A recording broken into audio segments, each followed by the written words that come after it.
इस दुनिया को जानने के लिए हमें बहुत कुछ समझना होगा, बहुत कुछ जानना होगा, बहुत कुछ करना भी होगा। ऐसा नहीं है कि सिर्फ जानना ही जानना होगा, करना नहीं होगा, पूरा कुछ करना होगा। वो सब प्रयास करने होंगे जिसके लिए हमें यहाँ पर भेजा गया है। इस दुनिया को जानने के लिए पहले तो ये समझना होगा कि ये माया क्या है। माया के अधीन सभी लोग बैठे हैं, जितने भी हैं सबको माया ने भ्रम में डाल रखा है। जो दिखावे करता है वो सब माया का ही अंश है, चाहे वो कोई भी हो। जितना भी कुछ यहाँ देखा जा रहा है वो सब माया है। जो हम हैं, तुम हो, सब माया है। और जो जहां दिखावा है वहां परमात्मा नहीं है। परमात्मा तो शुद्ध, अनंत, अपार है। उसके लिए तो बहुत सिंपल होना चाहिए, बिल्कुल सरल होना चाहिए, बिल्कुल सहज होना चाहिए, बिल्कुल नॉर्मल होना चाहिए। अपनी अवस्था को ना बढ़ाओ और ना ज्यादा गिराओ। अपने नॉर्मल अंदाज में उस मालिक को पाना है तो नॉर्मल अंदाज में बस चलते रहो। सिंपलिटी बहुत बड़ा साधन है, दिखावा साधन नहीं है मालिक को पाने का। जहां दिखावा है वहां मालिक है ही नहीं, धोखा ही धोखा है, माया का भ्रम है। माया कहां बैठ जाए, किस तरीके से बोल दे, क्या कर दे, किसी को कुछ मालूम नहीं। ये सब मन और माया का खेल है, ऊपर से कलयुग भी है।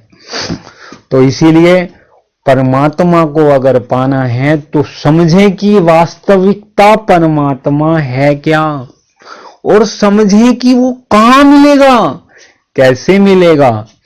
जब भी वो महापुरुष आएंगे, जो सहज रूप में आएंगे, सरल रूप में आएंगे, जो सहज होंगे, वाकई में सहज होंगे, वो सिंपल होंगे। ये सभी में भविष्यवाणी हुई है और मैं भी यही चीज बता रहा हूं कि वो बहुत सिंपल होंगे। कोई दिखावा नहीं, कोई चंदन नहीं, कोई कुछ नहीं, कोई मालाधारी नहीं, कोई जटाधारी नहीं।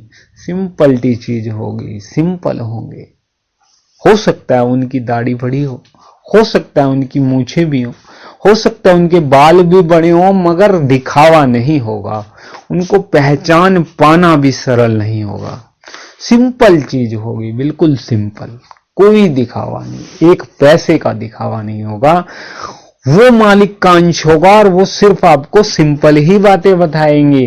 कोई माया नहीं, कोई जाल नहीं, सिंपल सिंपल सरल और सत्य बातें बताएंगे और आपको वो मालिक का रास्ता बताएंगे कि वहां मालिक है और आत्मा क्या है ये बताएंगे। आत्मा क्यों यहां आई, कैसे आई, क्यों फंसी, ये सब बताएंगे। और उनसे अगर मिलना है तो आप जानते हैं कि मालिक को मिलना है तो आपको भी उसी के जैसा होना पड़ेगा, सरल होना पड़ेगा, सिंपल होना पड़ेगा, बिना अहंकार के, बिना लालच के, निस्वार्थ भाव से मालिक की सेवा करनी होगी। अपने सबको ही मालिक के अंश समझना होगा, तब जाकर के हम उनसे मिल पाएंगे, वरना हम यहां ही हैं और यहीं रहेंगे। इस मौत के खतरनाक तांडव में जहां जन्म मरण का खेल है, बस यहीं लगे रहेंगे और कुछ पा करके नहीं ले जाएंगे, सिर्फ अपने कर्मों को बढ़ा करके ही जाएंगे और सारा कुछ दिखावे में ही रल जाएगा। अगला जन्म फिर कर्मों के अनुसार हमें दिया जाए।